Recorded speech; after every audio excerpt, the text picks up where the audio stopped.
This disrespectful streamer just fled Korea after the police confronted him to avoid charges. I got a hose. I'm gonna get a strong zero right now. Big mafia, big boys, That's a girl? Well, if that's a girl, I want her. Is that a girl? Hello? Are you a girl? Oh, nah, I want you. What's up, baby? You got a fat ass. No. Fuck all that extra shit. I want you, baby. Look at that ass, bro. The bar has been set so low for IRL streamers, and somehow things just keep on getting more tragic. And because of how this guy acts, he's now been labeled as the new Golden Goblin after disrespecting people around in South Korea and Japan and being reported by news channels worldwide. I mean, you can't make this up. How are they multiplying? Who in their right mind sees Johnny Somali facing over a decade in South Korean prison and goes, I want to do that? What is wrong with these people? Come on! Also, to quickly explain the Golden Goblin term, there are groups of Koreans who are frustrated with these people coming into their country and live streaming themselves harassing people for clout. So they started putting bounties on knocking these people out. Johnny Somali was the first example of that. And the reason for the term Golden Goblin is if you knock them out, they drop loot, like a video game. But in this case, the loot is whatever bounty they put on him. For Johnny, it was rumored to be around $10,000. So we're not talking about small sums of money. That's actually kind of a crazy amount of loot right there. But if you followed my channel for a while, you probably know that I've been covering plenty of nuisance streamers disturbing the peace in foreign countries, especially in Asia recently. Over the past few weeks, we have Johnny Somali. I guess that was just the beginning. Then you had Joshua Block in Japan and Vitaly now in the Philippines. But this guy today might be taking the crown for the dumbest speedrun to jail. Or well, almost jail, because he ended up fleeing the country after all this happened. Because what's actually kind of crazy is this guy had somewhat of a legitimate career before all this went down. So meet Dave Willis, also known as Black Dave, a former rapper and professional skateboarder who was known back in the day for blending hip-hop and skating in custom-made music videos. It's Black Dave, you rocking with Route 1. Let's turn up.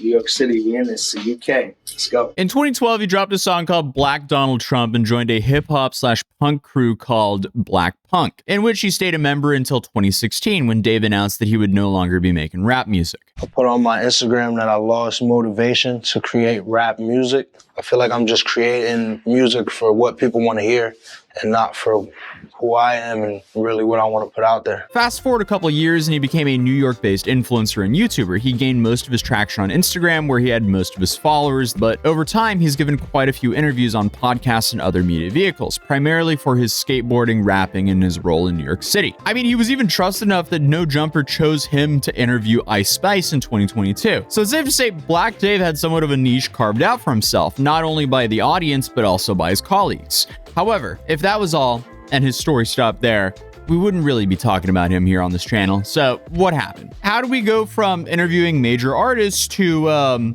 allegedly assaulting Korean citizens for live stream content? Well, in an interview, Dave tells us that it all started last year when he watched Ice Poseidon's scavenger hunt streams, and he ended up going, you know what? I want to live stream in New York City. Perfect opportunity to start something off. You know, it was almost like the cards fell in my hand. It was up to me. It was like, do you want to do this or not? Everybody's in your city right now. Take advantage. So just like Ice, Dave chose Kick as a central platform, a decision that would eventually come back to bite him, but surprisingly not for the main reason I'm talking about today. And to be fair, his content here in the US was pretty tame and mild compared to some of the other stuff that I've been covering here on this channel. He would occasionally do something stupid, but still, the worst he did back then was manually try to open some gate barrier, break it, then flee the scene, rather than simply paying. Yeah, it's pretty stupid. All right, bro. Bro, this place.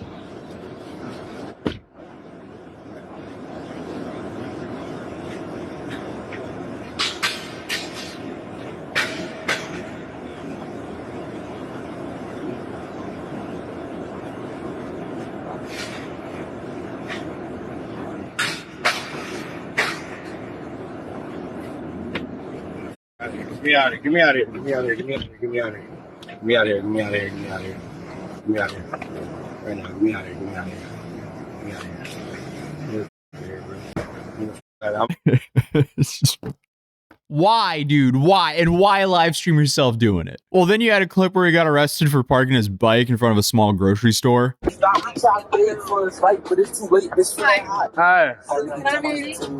ID? Something wrong? I know, but it's 50cc. I was told 50cc I don't need a plate. And I literally just came from upstairs. All my stuff is upstairs. I was told it's upstairs. Can I have your name? Yeah. Oh my god. All right, stream. I'm getting arrested, guys. Put this stuff down. No, I have to at least turn my stuff off. Just allow me to turn. I'm turning it off. I'm just turning it off. That's all. You need to put this stuff down. Okay, I'm giving it to you. I'm giving it to you on the ground. Take his bag off. And then another time where some random guy crashed into his bike, even though, to be fair, that last one wasn't Dave's fault. What are we talking about? Oh, you're a dude. And I just cut my whole hand up because you. So where's my skateboard, bro?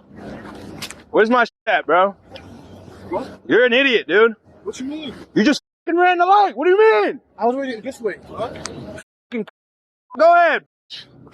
You idiot. So, compared to Johnny Somali's Hall of Fame idiotic behavior, Dave was just some guy who genuinely was live streaming his life. You know, the actual point of IRL streaming. But clearly, he also live streamed himself doing some absolute dumb shit. From time to time, Dave collaborated with other smaller US IRL streamers who he called friends. From Kick streamers to Twitch streamers to YouTube and even Rumble influencers. One of these guys was OG Yeezer, a Las Vegas-based IRL streamer who also calls himself the OG Majestic Lion. And to put things lightly, he's a problematic character. And also becomes important to the story later on.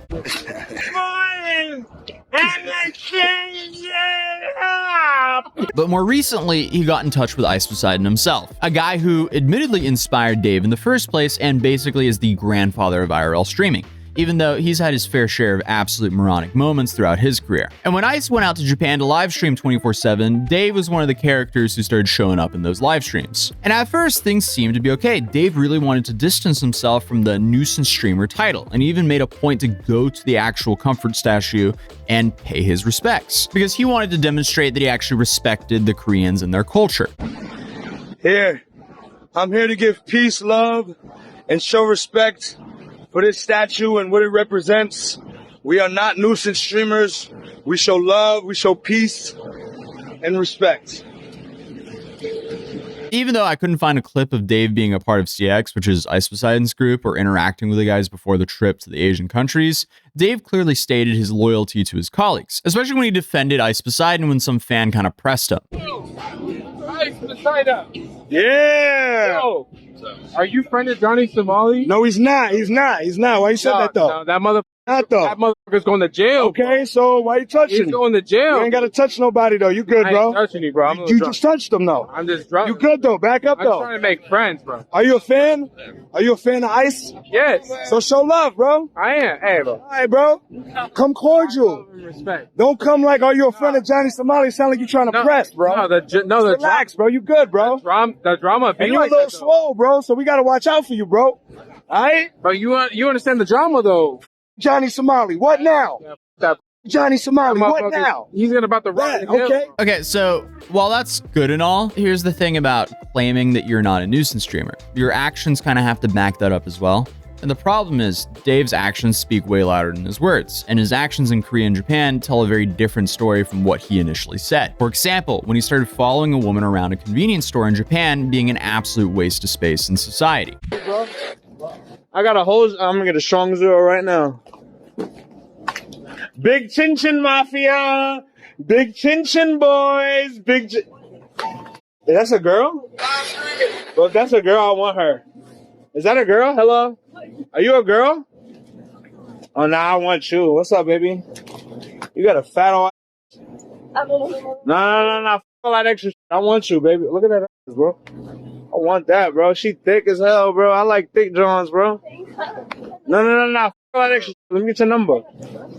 Really? This is what we're doing now? Calling him pathetic would be an understatement. Like, seeing people act like this is always a great reminder that your life is actually going pretty well, if you don't need to be a burden to society to make a living. I mean, there are many other clips of him being disrespectful to people who were just minding their own business, like when he got into this taxi with his phone on low battery. Plug in. Can you please plug in, sir? 이걸 꽂으시 왜냐하면 그것은 Please. 내 것이기 때문이다. Please, bro. Plug this in, bro. Oh man, I mean, if there's a language barrier, yelling at them because you can't control your emotions will not help you. If you simply use a translation app like Papa Go, your life will be infinitely easier and you won't be giving Americans and influencers a garbage reputation over there. I mean, the simple action of just being respectful will get you so far in life. But the worst incident, and the main reason for this video, must be when he allegedly assaulted a man in Seoul while he was trying to get into a car. Oh, burger. Yo, don't touch me, bro. Well, you don't touch me. Don't touch me. What's up with you? What's wrong with you? Get in that car. Get in that car. What's wrong with you? It's crazy out here, son. I'll break your neck. While we couldn't really see exactly what happened in this video, Korean media has been referring to this as an assault, and whatever happened was serious enough that someone called the police, who later arrived at the scene. What did I do, bro? you do it. I'm not doing anything, bro. What did I do? Literally, what did I do? No, what did I do, bro? No, what did I just do, though? Nah, what did I do, bro?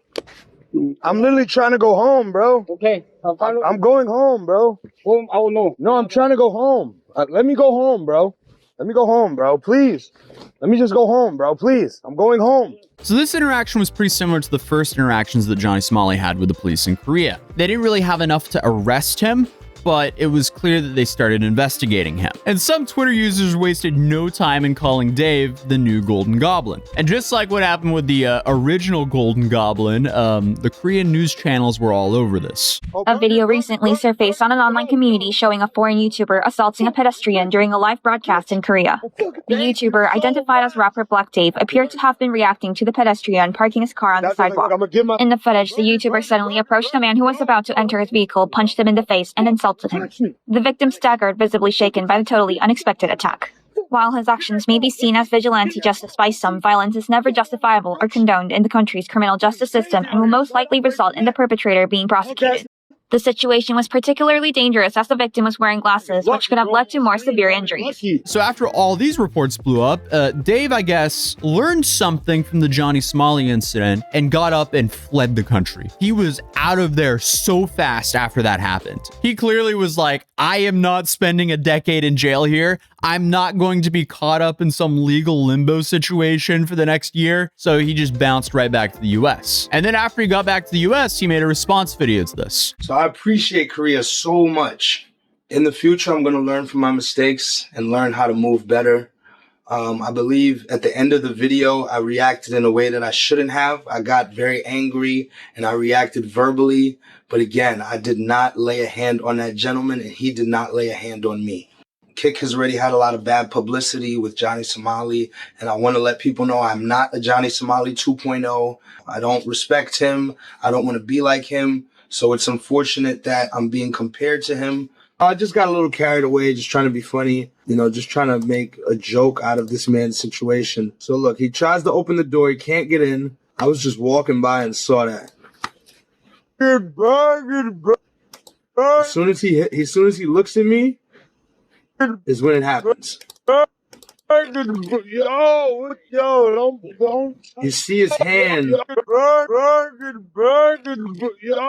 You see his fist go up. Touch me, bro. You see his fist go up. Oh, burger.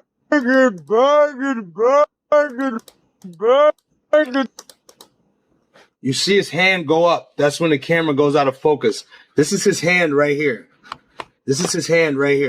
You see his hand go up, that's when it goes out of focus. You see his fist right here, his knuckles.